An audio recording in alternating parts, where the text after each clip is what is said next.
Likambu ya kokamwa esalami bongo na Matadi na A15 mwasi ya libala akosi mobali na ye akei matanga epa quelque part wana na quartier Nzoka bakuti na tongo akufi na ndako ya likangu epesi pasi ya kosakana te basi ya mabala abosala ka attention lisoto kobetela oyo euti kosala na Matadi siko Matadi za ya koningana ya kosakana te. Quelle humiliation pa ya mobali wana mwasi ya libala akufa epa ya makangu na tongo. Qu'est-ce qui s'est réellement passé? A Koufinini, yango to ko lebete na lisolo la tongo ya lelo. Mwasa libala kufi pali kamu. Eza ko yinda na Akens tombe kande bo mona. Kwa eza na kata ya riso ya grise wana. Ibrahim Traoré, président burkinabé au asali exploit remplaçant valable à Thomas Sankara Badine fils d'Afrique. Azongaki en triomphe na mboka na Burkina Faso pour apesi ba peuple africain esengo tokozonga na ngokaka na émission ya lelo bande ko ya congolais à Brazzaville ba leli ya kosakana te ba comparer discours ya président Burkina Faso Ibrahim Traoré par rapport ya Moutouassa de 40 ans de pouvoir dans Sassou Nguesso Babi, c'était catastrophique. Discours oyo président de Sassou Nguesso Sali, il fallait qu'il passe à la niveau ailleurs et puis si passe ba Congolais à Brazzaville va délit. Monsieur Sassou Nguesso, Denis, ça fait plus de 40 ans que tu es au pouvoir. Si tu étais devant moi, j'allais te coller des baffes. Ça fait plus de 40 ans que tu es au pouvoir. Comment un chef d'État peut tenir ce genre de discours devant son homologue, président de la Russie? Quoi, tu étais bourré? Tu as pris de la cocaïne ou quoi? C'est quoi ça? Tu viens raconter ta vie? Est-ce que c'était à l'ordre du jour? Linda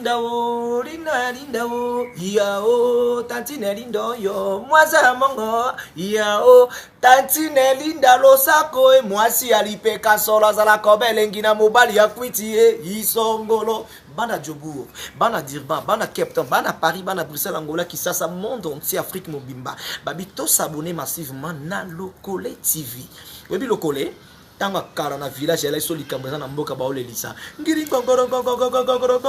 Lokole mokonza mboka na mitingi ya koloba na ebisi bino pona ba vidéo du jour na bino pona ba théâtre pona ba émission na bino pona information ya mboka na biso communauté congolaise nyonso pe Afrique yana Lokole TV sanga plaisir allez téléphone na yo kota na YouTube kota comment Lokole TV allez s'abonner fina musapi toini bisous bye Radio Lokole TV à fiston tous s'abonner massivement c'est validé.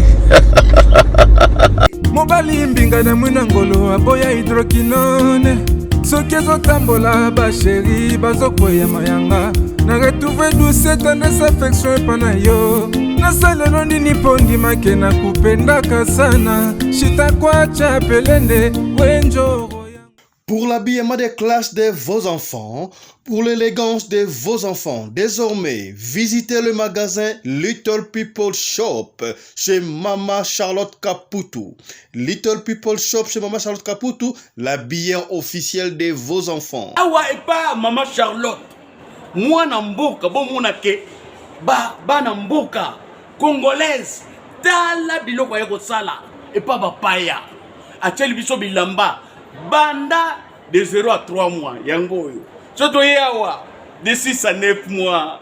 Toke wana de 9 à 12 ans. Toza na nyonso. Bana mibali na bana basi. Soto yawa. Momoni oya bana basi. Ndenge mwana zo putsana. Toza lokola wato yene 8 ans ti komata. Yango yawa. Koto yo ndi makambo. Mwana zo bimondire ministre. Ya bataille nyoso yango ba Samuel ba Chuchu yango yo Afrika la tsabana oyine to butaka elengi tala ba fest bana mwana bimi na fete bato ko mobanga soko lingo somba biloko omonike olingo sepelisa mwana na yo ko déplacer na yo te okotika na internet okomona adresse na biso yango wana. Little People Shop chez Mama Charlotte Caputo. Adresse Edenval, Greenstone Shopping Center, shop numéro L119. Téléphone 011 52 46 366. À Jamestown, nous sommes sur Meyer Street 183. Jamestown Town, Johannesburg, shop numéro 5. Téléphone 082 324 85 22. Place nyonso zali benga biso kotaka ligne benga biso teotikobila batine na ndako. Little People Shop toza na bilamba ya bana ya qualité olingi osomba kota na website na biso retrouver biso na Facebook toza online pe soko osomba partout na Afrique to délivrer bino na ba Korea na biso préférence ya malamu ya original. Donc, c'est la livraison à domicile. Little People Shop met à votre disposition l'achat en ligne. Allez sur Tekelote, tapez Little People Shop. Choisissez l'article de votre choix. Il vous sera délivré jusque chez vous à la maison. Mais aussi, allez sur Zando, tapez Little People Shop. Choisissez l'article de votre choix. On va vous le délivrer jusque chez vous à la maison. Visitez notre Facebook page, Little People Shop. Little People Shop, ya biso moko. Little People Shop, ya bana mboka. Mbote na bino bandeko balandi ya radio loko télévision bisika nyonso tubozwami. Merci na confiance pe fidélité bopesaka na programme oyo toye mbangu na midi ya lelo kopesa information toko umi na mingi te ba te ko sola parce que ba tendre biso information eye ebele awa le toko tourner au moins 3 émissions pour na bino pour na bozala vraiment suffisamment informé kasi eloko to limbangu awa ezali makambo esami na matadi mwasi ya libala bakangiye akufi na ndako ya makangu. Qu'est-ce qui s'est passé? Eloko ni bomi po aese ki mobile na ye akei matanga ngo bakuta ye akufi na ndako ya mbanda. Mobile na ye asali chauffeur ya track ya papua lourd. Mobile oyo akufi to makangu akufi na ndako na ye azali bongo shayer. Qu'est-ce qui s'est passé? Donc mwasi ya chauffeur à track akene okufa na ndako ya makangu ya mobile ya shayer. Eloko ni anandaki kuna. Eloko ni bomi ende ko yango to kobetela oli solo lelo. Kasi ya moto ko makuna tika to sola makambu oyo ça la une sommet Afrique Rissu. Ça fait couler beaucoup d'encre.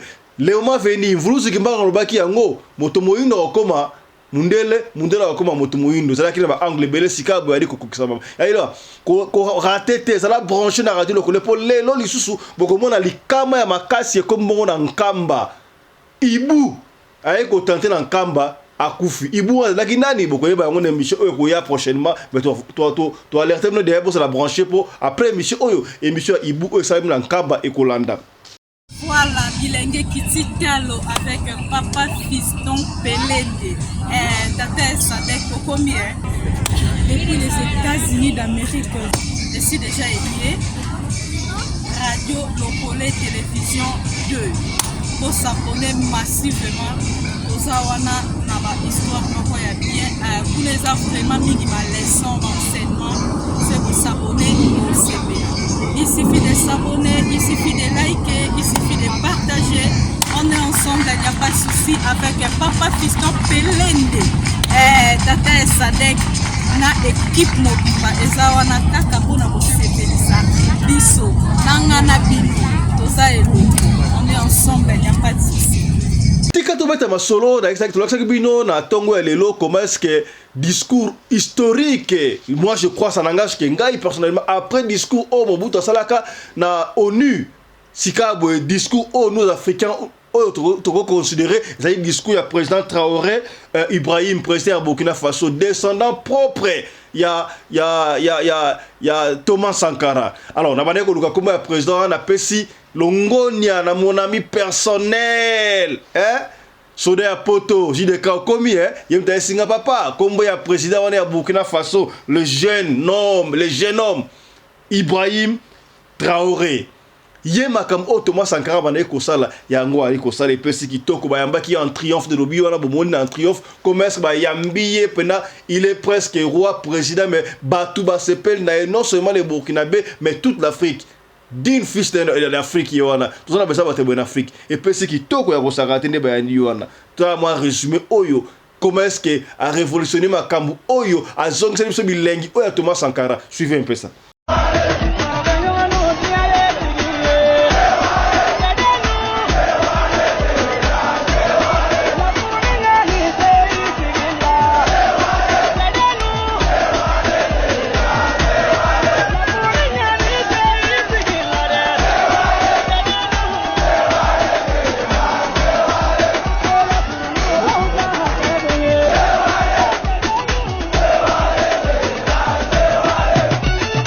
Thomas Sankara le disait, n'allez pas loin chercher, l'impérialisme se trouve dans vos assiettes.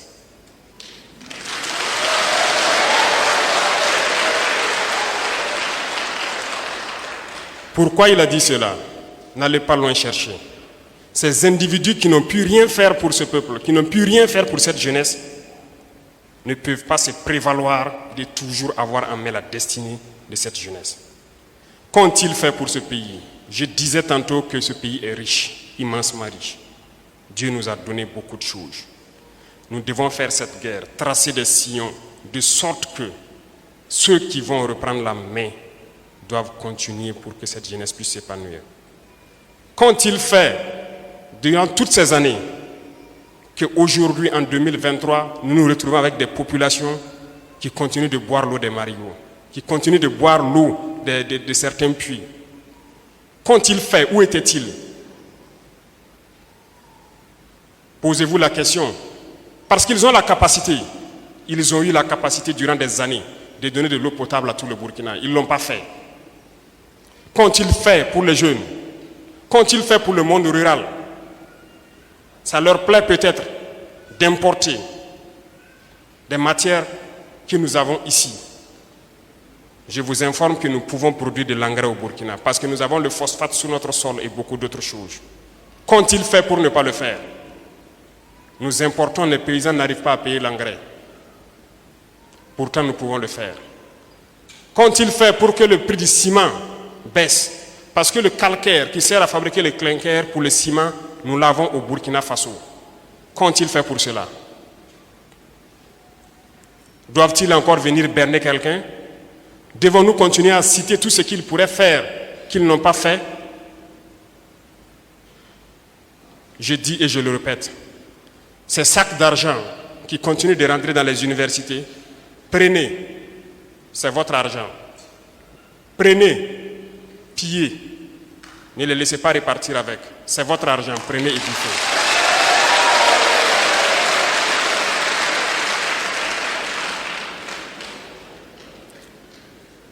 Ces individus ont cru que la politique hitlérienne pouvait marcher jusqu'à l'infini. Non. Il s'agissait donc de plumer cette jeunesse, de tout faire pour qu'elle reste pauvre, dans la mendicité. De sorte que lorsque vous lui tendez un billet de 5 000 francs, il n'a pas le choix que de suivre et de se taire. Et au moment donc venu, on les utilise comme on veut. Non, la jeunesse doit être indépendante. Chacun doit pouvoir manger à sa faim et ne pas se plier aux ordres de quelqu'un. C'est parce qu'on a le ventre vide qu'on n'a pas le choix souvent, on suit. C'est cette politique qui a été adoptée depuis longtemps. Il est temps qu'on arrête cela. Les richesses sont entre les mains d'individus véreux qui tiennent le pays. C'est eux qui tiennent les greniers. Ils choisissent quelques jeunes, on les donne quelques sacs de mil, quelques épis, et lorsque la masse populaire commence à pleurnicher, on jette quelques graines par terre pour qu'ils picorent et ils doivent se taire. C'est ça la politique qui existe ici. Totika kaka na makambu ya sommet Russie Afrique pa wapi yeko du président Traoré Oyo abaki excusez-moi les aînés. Peut-être je vais aiser les autres. Monsieur va la contenter na discours o na kosala ba doyen et puis si passe effectivement na baki yango déjà moi na mukia betaka mbunda ba kolot babinaka discours na et les gars qui presque ya bato ya yé na président Mali, deux jeunes personnes wana président Mali na président ya Burkina Faso ba pesa biso bisengo ko sakanate soki ba pays africain tout ba tele mdengo wana bokoyo kasango au monde Afrique va redevenir Afrique c'est une version de l'humanité à solo.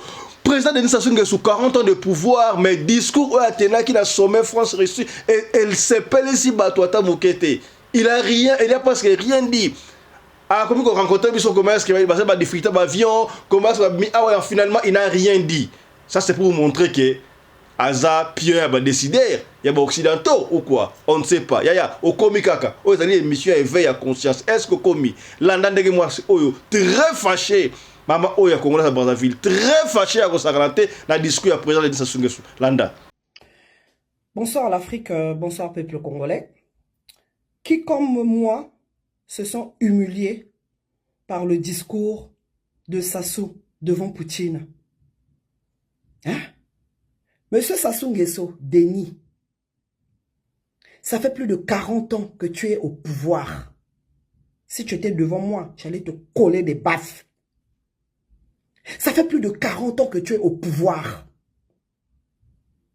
Hein? Comment un chef d'État peut tenir ce genre de discours devant son homologue, président de la Russie? Quoi, tu étais bourré? Tu as pris de la cocaïne ou quoi? C'est quoi ça? Tu viens raconter ta vie. Est-ce que c'était à l'ordre du jour? Toutes les conneries que tu as sorties de ta bouche là, c'était à l'ordre du jour? Donc, Sassou devant Poutine, il se retrouve comme un gamin. Un homme qui n'a pas de personnalité. Un homme qui n'a pas de dignité. Tu viens t'humilier pour quémander de l'aide à Poutine. Et il commence à critiquer ses amis occidentaux qui ont empêché son avion d'atterrir en Russie. Un pays producteur de pétrole qui continue à louer des avions à coût de milliards. Mais on ne peut pas acheter nos avions à nous-mêmes. Eker, vous avez bousillé. Air Congo, vous avez bousillé. Tout fait faillite avec vous. Tout ce que vous, le Sassouland, vous touchez, rien ne marche, rien ne va. C'est quoi ça? Sassou Nguesso, Denis, dernièrement tu as nommé une Rwandaise comme conseillère en relations internationales par décret présidentiel. Elle a rang de ministre dans mon pays. C'est comme s'il n'y avait pas de Congolaise pour jouer ce rôle-là. Pourquoi elle n'a pas préparé ton discours? Ah, 40 ans après au pouvoir. Toi, pour parler, il te faut avoir des papiers devant toi. Hein? C'est quoi ça? Vous voyez des hypocrites comme vous là. Vous ne pouvez pas parler sans papier, sans note. Pourquoi? Parce que vous êtes des hypocrites. Lorsqu'on est sincère, c'est son cœur qui parle. Ça coule, ça même. Hein? Tu as vu Ibrahim Traoré, le président de la transition burkinabé. La fierté africaine. Il n'a même pas parlé pour son pays. Il a parlé pour toute l'Afrique. Il a parlé au nom des gens de sa génération.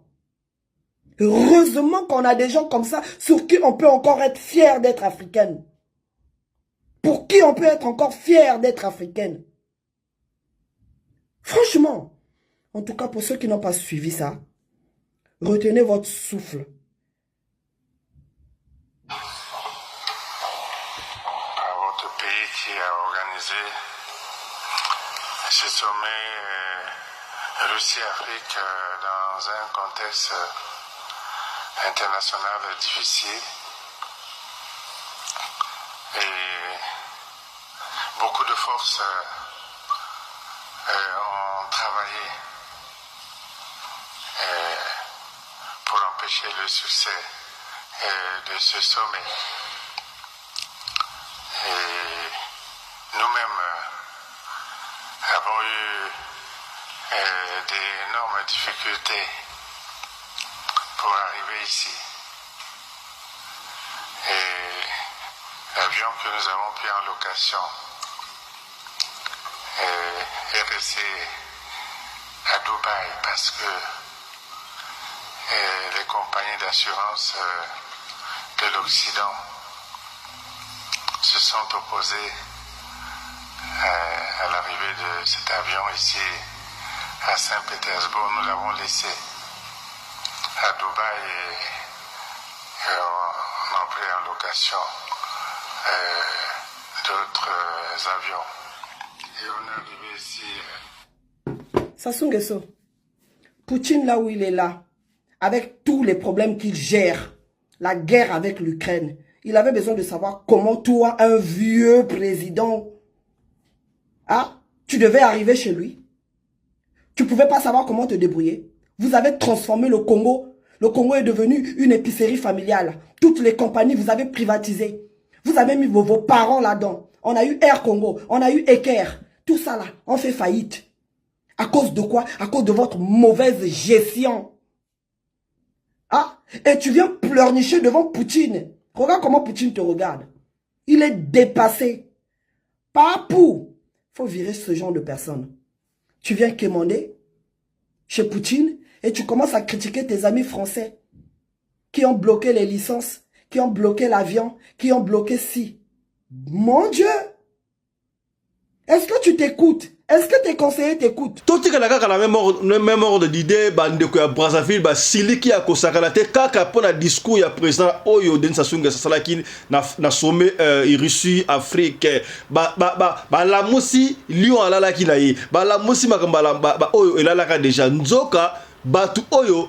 D'abord, tu as vu que le président Sassou Nguesso a oumeli plus de 40 ans à pouvoir, azalaka liboso, après a lunga une élection. Aye kolongo na président Lisuba na mandoki par force tanga koti wana a organiser ba élection o ba contesta il paraît batu o ba vota ki ezaki ba congolais ya Kinshasa nde ba ko tsaye pour to yebi yango ba ninja à l'époque kutu ba soda pe ya Kinshasa nde ba ko aider pour na benga na Lisuba mama o ya zongi a rappeler yango abi non c'est pas vrai. Et puis si pas si ba monde qui a certains doyens donc ba doyens mingi Afrique ils doivent partir. Le président du Cameroun, Paul Biya, ils doivent partir. Denis Sassou Nguesso, nous sommes tous les occidentaux. Maman, il y a Sili qui a consacré l'Afrique. Réveillez-vous. Réveillez-vous sur le moment. Vous avez une émission, il y a éveil, il y a conscience sur tous les plans. Est-ce que beaucoup mis? Maman, on est Siliki. Bonsoir, peuple africain. Bonsoir à vous, peuple du Congo démocratique, de Kinshasa, et les Congolais de Brazzaville. Je viens faire cette vidéo parce que, voilà, il est temps que les Congolais de Brazzaville s'expriment. La semaine dernière, vous avez suivi Denis Sassou Nguesso, le tyran dictateur, s'est rendu à Kigali. Ils ont signé des partenariats avec Paul Kagame. Donc déjà, Sassou Nguesso signe des accords unilatéraux avec Kagame sans interroger le peuple congolais, sans demander l'avis du peuple congolais. Sassou Nguesso a décidé de céder 12 000 hectares de terre du Congo-Brazzaville à Paul Kagame, sans demander la volonté du peuple congolais de Brazzaville. Et donc, ce rapprochement entre Paul Kagame et Sassou Nguesso a provoqué une vague d'insultes vis-à-vis des Congolais de Brazzaville de la part de nos frères de la RDC. Et je déplore ça. Pourquoi? Parce que nous, les Congolais de Brazzaville, nous refusons d'assumer les fautes et les déclarations graves du pouvoir de Denis Sassou Nguesso vis-à-vis de nos frères de la RDC. Ce n'est pas notre problème. Et vous aussi, mes frères de la RDC, avant de vous mettre à insulter sur les réseaux sociaux, les Congolais de Brazzaville, allez d'abord chercher à connaître l'histoire. Je vais commencer au 1. Sassou Nguesso, nous, on l'a chassé au pouvoir en 1992. Sassou Nguesso est revenu par un coup d'État le 5 juin 1997. Il a renversé Pascal Lissouba. Lesquels qui ont aidé Sassou Nguesso? Il y avait des Kinois qui ont aidé Sassou Nguesso. Il y avait des Angolais, les Tchadiens. Lesquels qui votent à Brazzaville, parce que le peuple congolais de Brazzaville ne vote pas pour Sassou Nguesso. Lesquels qui votent à Brazzaville, on a vu encore là en 2011. On a remis des bulletins de vote aux frères de la RDC. L'électorat au Congo-Brazzaville de Sassou Nguesso sont les frères de la RDC. Félix Tshisekedi, de nombreux frères du Congo-Brazzaville ont travaillé pour qu'ils prennent le pouvoir et continuent jusqu'aujourd'hui à travailler avec lui. Donc, Toela Kanini. Parce que vous, dès qu'il y a un problème politique, moi je sors, je prends la parole en tant que société civile. Est-ce que vous avez vu déjà un Congolais de Brazzaville ordinaire sortir, prendre la parole et commencer à vous insulter? Lorsque vous mélangez maintenant tous les Congolais de Brazzaville dans les problèmes politiques, hein? Et Zalaka Nini, à la moindre chose, vous sortez tous pour insulter. Je viens vous rappeler. Lorsque tu pointes du doigt comme ça ton frère, il faut te dire que les autres doigts là, les trois là, reviennent vers toi. Le pouce et les trois autres là. Je viens vous rappeler. Sassou Nguesso, dans sa propre maison, sa femme Antoinette Sassou, son père biologique, son père géniteur, son géniteur, pas le mari de sa mère, papa Poto, son vrai géniteur, il est de la RDC. Il est mort en 2011. Je me rappelle, toute la République congolaise du Congo-Brazzaville avait traversé pour aller enterrer ce papa-là à qui on l'a enterré, je pense, au cimetière de Gombe. La première fille d'Antoinette Sassou, la seule qu'elle a, Blandine, son père est congolais de la RDC. Elle a même adopté les enfants de ses sœurs côté RDC. Ils sont chez elle. Le fils de Sassou Nguesso, Christelle Sassou Nguesso, et sa sœur Claudia Sassou Nguesso, leur maman est congolaise de la RDC. Quand tu vas dans leur maison, même la ceinture immédiate de Christelle, la ceinture immédiate de Claudia, c'est des frères de la RDC.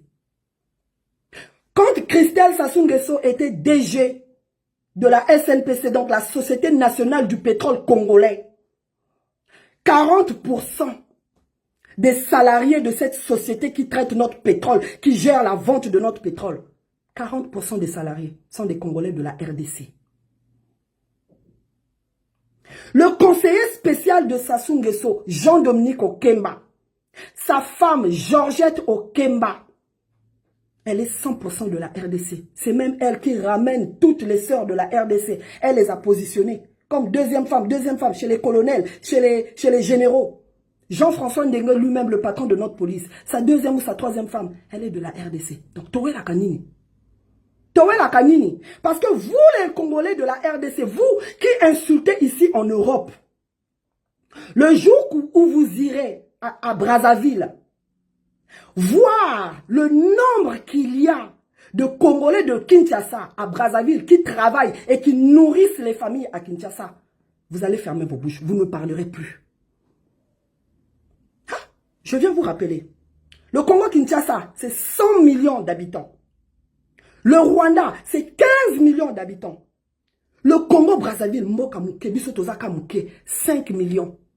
Mais au Congo-Brazzaville, tu trouves plus de 2 millions de Congolais de la RDC qui vivent là en symbiose avec les Congolais de Brazzaville. Ils travaillent là, ils fondent les familles là, ils s'occupent des familles à Kinshasa. Towe la Kanini. Towe la Kanini. Hein? Dans ma propre famille, j'ai des frères qui ont fait des enfants.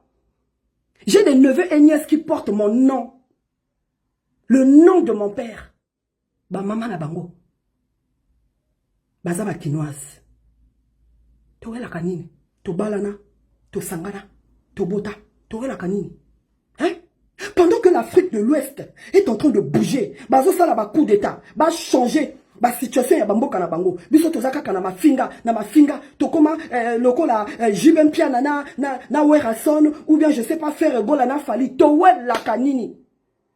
Nous on est là dans la distraction. Qui va remplir le stade de Massamba Débat, qui va remplir le stade de Martyr, on est dans les conneries. Lesquels sont ceux qui soutiennent Joseph Kabila, le Rwandais? Lesquels qui soutiennent Kagame à bombarder l'Est de la RDC? Lesquels? Ne sont-ils pas congolais de la RDC? Alors, pourquoi aller chercher des coupables? Pourquoi se victimiser et vous ne prenez jamais le temps de vous regarder vous-même dans la glace? Makambo wana ici là. Makambo wana ici là. Tolingi bongote. Baninga bazo sala ba plan. Ya ba coup d'état. To longola ba marionnette. Oyo ba mindele bazo tiela biso na ba mboka na biso bongo ba continuer ko copier.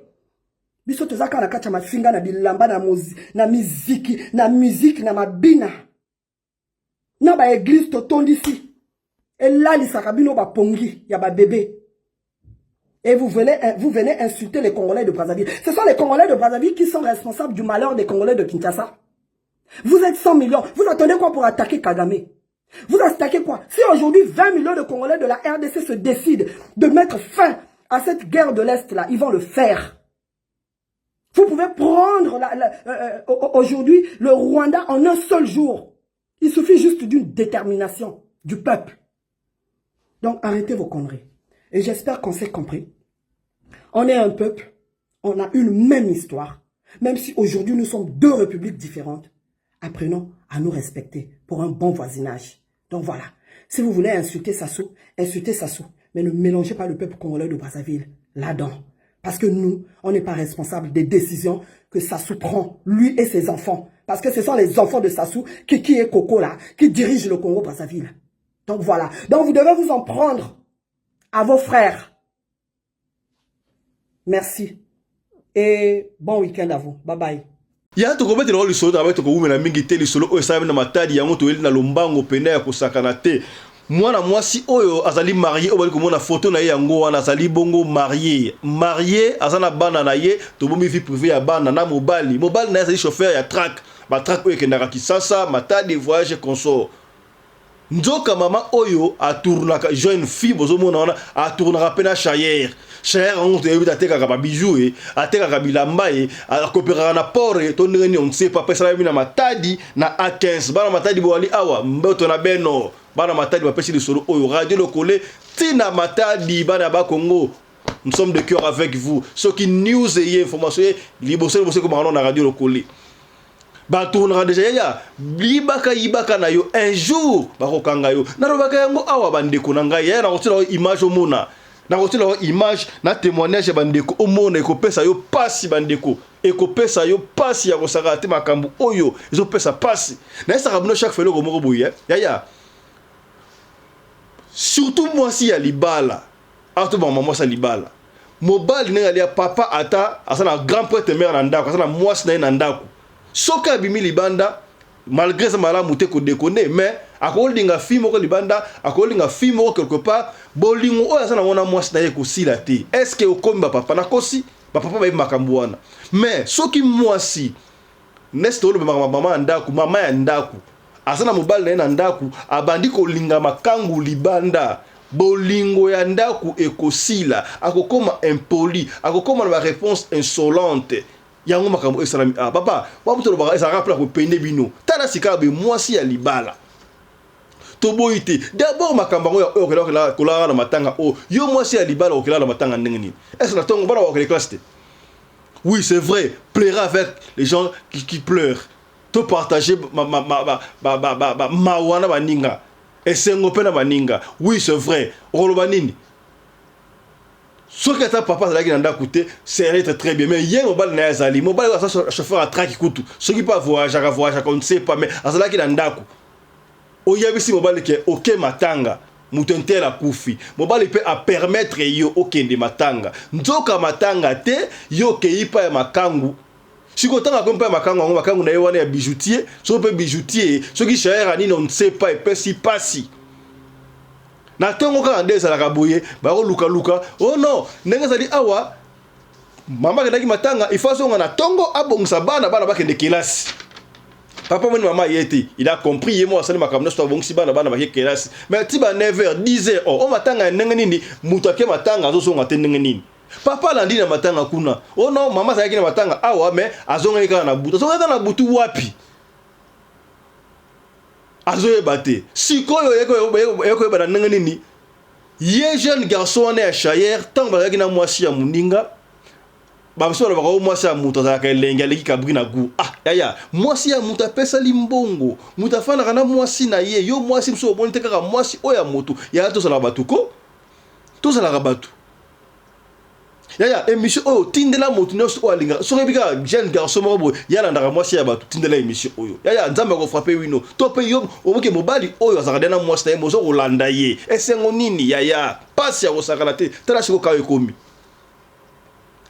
ye na butu wana akendaki mpe makangu na ya Shayer on n'a pas de précision boyebi ke awa biso tobaka vérité pembe na pembe toyebi te makembe eselekaki makasi ya papa wana to jeune garçon wana ya Shayer amelaki bimela bankoro balapin banini po eke mwasi ya mutu oyo lakane tala mpe mwasi wana vrai chéri na ete atiaki na bula Jennifer Lopez to ndenge nayebi te to Beyoncé to Rihanna nayebi te to petite sœur na biso Rebo nayebi te degré aliaki musunya tokoyeba te na degré nini est-ce que degré kolia musunya ekaki makasi yango akufi ezalaki crise ya tension ya nini on ne sait pas siko bavoisin ezalaka suspect bamoni ye peut-être mwasi akufi on ne sait pas bayebaki mwasi akufi te mais azalaki na mwasi na kati bi abimi kaka nde batunaka chose grave makango yango mwasi alandalaki makango ezalaki kaka 2 avenues après donc côté na bango kaka babika côté na bango kaka wana boyebi makambo salaka ata na nkuku mutu moko kaka monaka toujours mutu moko amonaka et puis surtout soki mwasi na yaya bota révélé yoki soki mwasi na déconner mwasi na baka libanda yo moko koyeba te mais moi 2-3 personnes bakoyeba tomonaka mwasi intel wana akota na ndako intel za ndenge nini tomonaka mwasi intel akota na ndako intel nini eza ndenge nini eza kuta bato mosusu balingana moko kokota makambo bato te mosusu kutu taka oyesa mutu keno tomonaki mwasi na yo na mutu intel mutu akondima te akoba nini etali yo tika mwasi nanga makambo na ye etali yo tika mbana na makambo na yaya makambo si futo yo kaka misuku balwa kutu na parabole boni mama mikolo mama otambola trop yo kokombola te sosolaka nzoka bamonaki mwasi wana ndenge akotaki wana epui na mobali ndenge abakisi mpe 5 heures mpe on ne sait pas abimi sikoto bandi kolukaluka luka ça me dépend nit oh non mais mwasi na ngai ayaki matanga amona te oh moment nte ayaki bayebi ye ayaki matanga fiole azomona te akendaki afama 22 heures te me namonaki akota na ndako ya intel mpo bayebani quartier moko c'est vrai ale bake kuna babeti porte koko moto afungola te pourquoi moto afungola te ale babuki porte babuki bebe bakuti jeune fille oyo kao alali ya kokufa basimba basali ya kokufa tacle est-ce que okomi siko yoko ni ebomi on ne sait pas est-ce que mon chauffeur à track asala ba gris asaka nga mwasi ma bebele akenda ko simba simba alabaki so mbalo mwasi meki akokufa to ndenge nini poto mona yango ba tebele bakangama atabi kila kile pa mwasi na yeso ko sinyi mwasi na ye omona bukangami musu balenga rappel liwa on ne sait pas mutamtana mutema na ye ka ndeko epesi ngai mutu ko swa ya kusakana te bandeko epesi mutu ko swa akufeli nini alors tellement que ndeko wana ya Shayer garçon ya Shayer akimi toko bambela ino stume peut-être akimi pe pa kobanga tetala mwasi ya mutu ozo bimana mwasi ya mutu siko mwasi yango akufi po mwasi ya mutu bakala na koyiba siko akufa na ndako peut-être fruit wana akimi peut-être pe ezalaki na ngoma kembesete mwasi mutu no wasala ki crise kaka asa une crise il fallait peut-être azoyer akele peut-être na dispensaire d'hôpital akwaye kobika na fous wana il sait plus quoi faire mwasi ya mutu a préféré akima écoute de la été yango siko mabe kokuta tala siko boy soni ya boy non seulement soni pona yom to ju mwasi ya mutu mais tala soni au pasi au pesi mobile na yo ba ba nini tellement ça chauffeur à track akokaka bo pikili ki ba okundu wa toto te makembesa kokaka te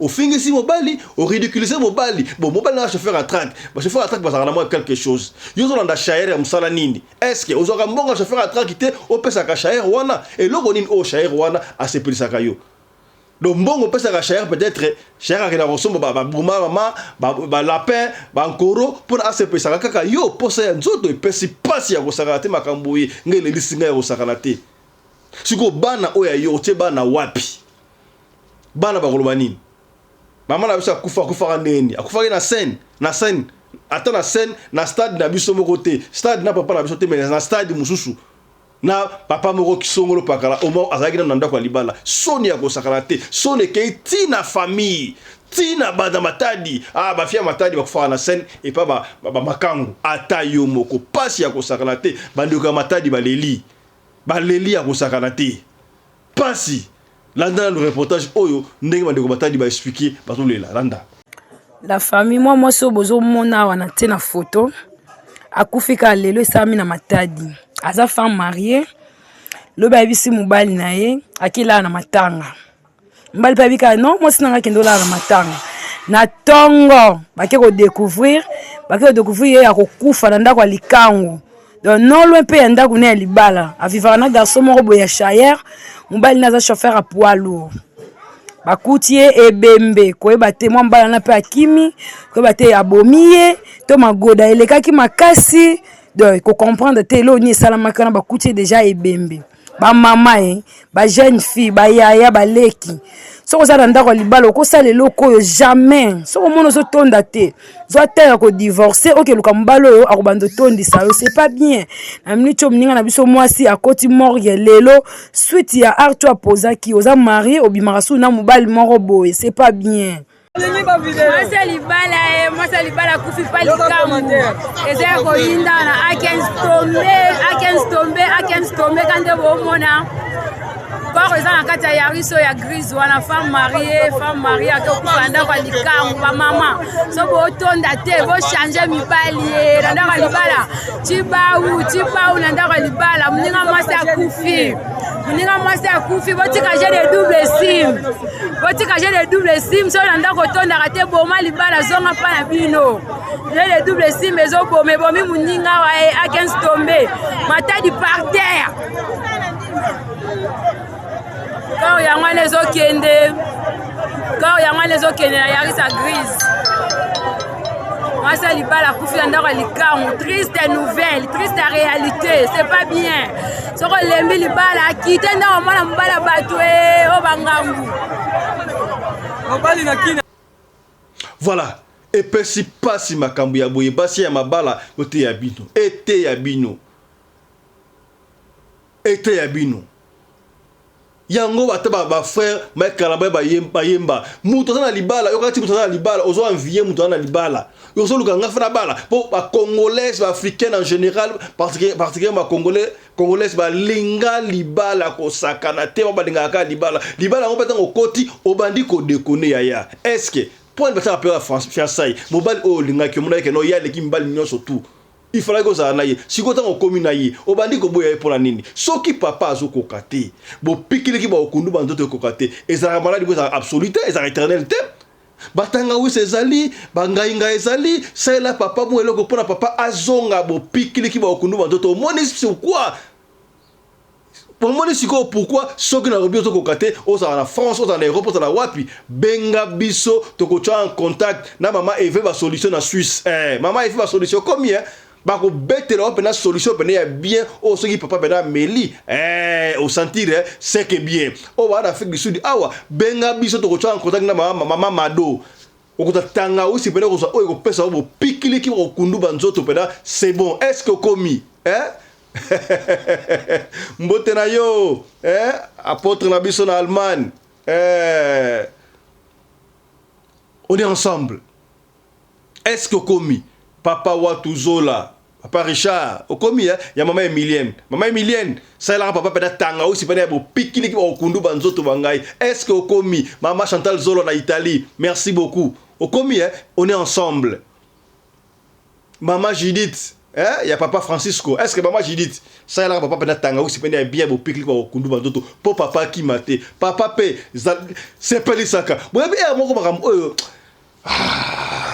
et quand ça la vie papa ça pena bo ngai baka musupende pesa mtu koso et quand ça papa pe asana pena bo pikili ko okundu banzoto mais faut tu peux ça maman na ba maman il faut ça toujours swag propreté pour attirer papa aya yo mwasi ozana ko libala oza propreté basani poso ko la problème bada batu bale okosukola basani okotika basani wa elala okosukola ngo lobby salité wala papa muso linga salité ça la repugnance moya ezate yo siko time pa ndo kima ondengo wana obandi ko luka okene olia libanda okene libanda siko tala yo wana okiko kufa est-ce que okomi pasi ya kosakana te bandeko lisolo epesi ngai pasi ya kosakana te tala mwa lisolo muke toyelaki yo mpo na ndeko oyo akufi na matadi esalaki bongo na matadi na A15 bana matadi bayebi A15 yaya tobeti kaka lisolo tolakisi foto mpo mama oyo asali buzoba moto apesi foto abelakisa yango mais tokozonga lisusu mpona matadi oyo tokosala interview na ye mobali oyo atrake oyo akufaka bagrand car wana akufi akoexplike biso comment est-ce que comportement mwasi ezalaki na ndako papa pasi ya kosakana te bandeko tosuki na biso awa yo moto ana masolo na kolemba te tinda masolo tokobeta masolo yaya masolo tokopesi biso ezalaka na kaye malembe okoyoka masolo nyonso tokobeta yango mpona konuire te mpona kopeneka kosunga esika ndeko akoyaki yo okoya te estce okomi voilà wana objectif na biso zalaka swag bamama on a parlé zalaka swag lokola Zozo Bakemba double aigle comme la première dame de Belgique la Suisse et pardon na Bruxelles comme Zozo Bakemba double aigle on est ensemble voilà tokutani prochainement na numéro souci à radio Lokole Masolo merci na Chris Larize Pelende réalisateur et émission Oyo merci pena assistante naye Winnie Larize Pelende merci na Claudine Larize qui était à la coordination aujourd'hui parce que la femme à la taille d'une tige spaghetti ni courbure ni virage un peu en déplacement voilà tokutani prochainement to partager bandeko partager sur partager moi sinon je bien ça libala nungu partager émission e comme laye pour atika mabe komate autre bagité to lobby chap et tchara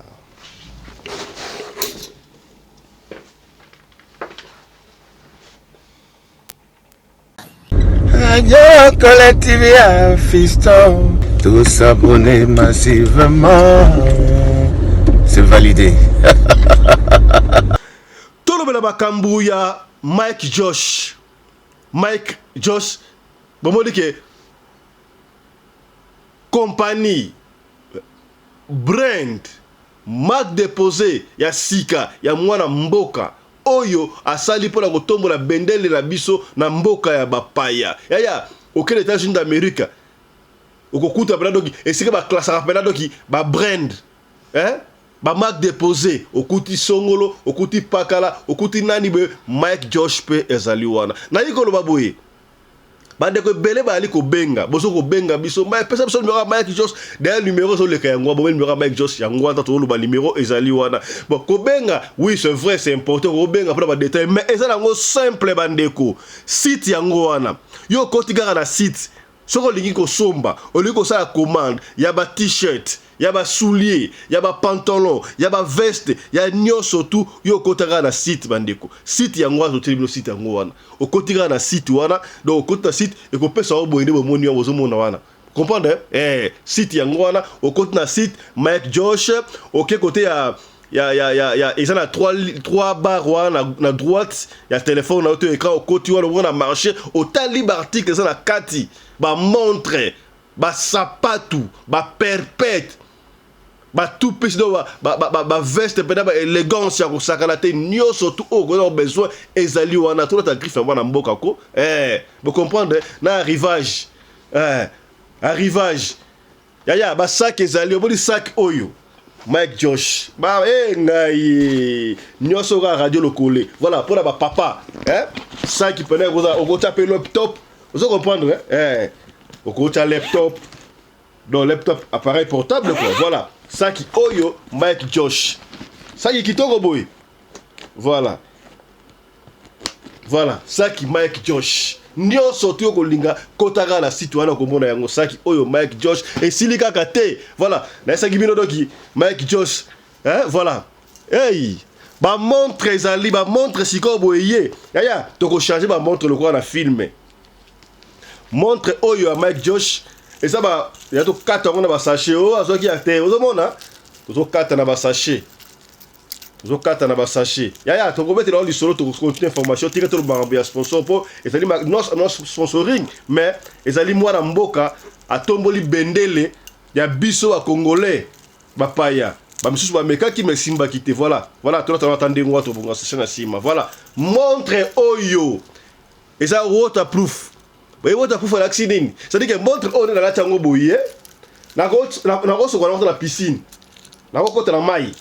Na koti na mai pena boye na koti na mai montre oyo e ko beba te. Yaya montre nous l'attaque.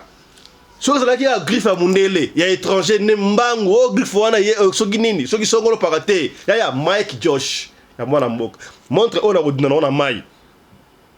Na sokolo na piscine. Poka tout ça na hiver hein.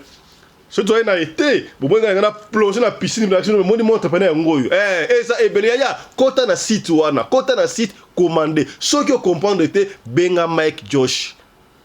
Benga Mike Josh numéro ya ngwana obengie. Yaya ko benga été pour na osenga musala et puis passe rapidement bande ko so le numéro to benga ka bandi pour makambo benga makambo souté. Benga ka pona oyeba ko sala commande na yo. Commande na yo. Pona commande, obengi pona commande. Si on comprend, si on possibilité on comprend, si on compte dans site, on comprend nion surtout les alliés noirs sur blanc, bandeko. Yaya, na ba lunette. Mike Josh, comment dire, vous comprendre? Est-ce que vous comprendre? Lunette, Mike Josh. Yaya, nion surtout on a besoin ya ko data ezali na Mike Josh atayo moko. To supporter. Yaya, biso na bango différence yena. C'est pas la ba défilé de mode ba musicien bozali wapi ya nzambe to ya mokili ba pasteur benga Mike Josh soko zuete benga biso na radio loko to ko lakisa o ndenge nini yo benga ko benga yango te pona ozwa ofele na talu mukie kota na site sala commande ba mission so zakala kisasa sala commande to sala wapi sala commande kota na site wa to teli yo site yango na kota na site tala ba article nyoso tout et puis sala commande na ligne okozwa bandoko oyo déjà basala commande basi ba juju ya bango déjà ba ko témoigner pe awa yaya to na ma précision mo mukie pour ba kamu etali ba super wax hollandais na sa gibino Mike Josh oyo azali bongo sponsor na biso na radio de télévision azalaka bongo na actionnaire moko ya actionnaire na Visco baby Visco te Visco ezali compagnie oyo salaka ba wax hollandais salaka na Hollande yembo ko Mike Josh à les États-Unis mais à actionnaire problème té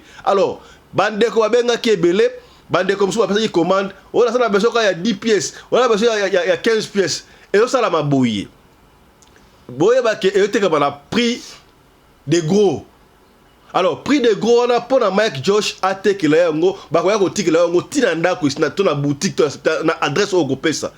Et c'est que na yo oskokuza 50 pièces seulement. Bazo banda côté qu'à partir à 50 pièces seulement. Et ça quantité moko industrielle pour prix à mukie wana batie et ça pour na baso mango. So ki osala moya ko so mango te bandeko. So ko pesi order wana to pour sola ki yango o ko pesa na yo order na yo pesi commande il y a 5 pièces il y a pièces boko il y a 10 pièces il y a 20 pièces boko zelati et koka 50 pièces comme ça Mike Josh a fait sa commande na Visco et puis ben ko livrer DHL s'il vous plaît ti adresse oyo ko pesa est-ce que vous comprendre ce ko pesi commande na yo na lingi na 10 pièces ko lelate ko bangate et ko yeba ko pesa au délai oyo 10 pièces na ko ya ce ko lingi ozo ngo dans 2-3 jours 50 pièces malamoko donc bande ko bosa na Europe bosa na Afrique en fait na Belgique na Espagne na wapi partout na Congo na Angola bosanga surtout ba ya Congo Brazzaville boteka kama puta mama ya Congo OK ndaka lomé ko somo maputa ouais ça maputa ya Hong Kong auto en anglais ya fake originalité so mbatekla ba super wax original na Mike Josh bosangisi muke bo pesi commande bokozo yango te auto lobaki te to lobby ils ont pour Mike Josh moi na mboka zo tombo la bendele na mboka ba paya te c'est que bien.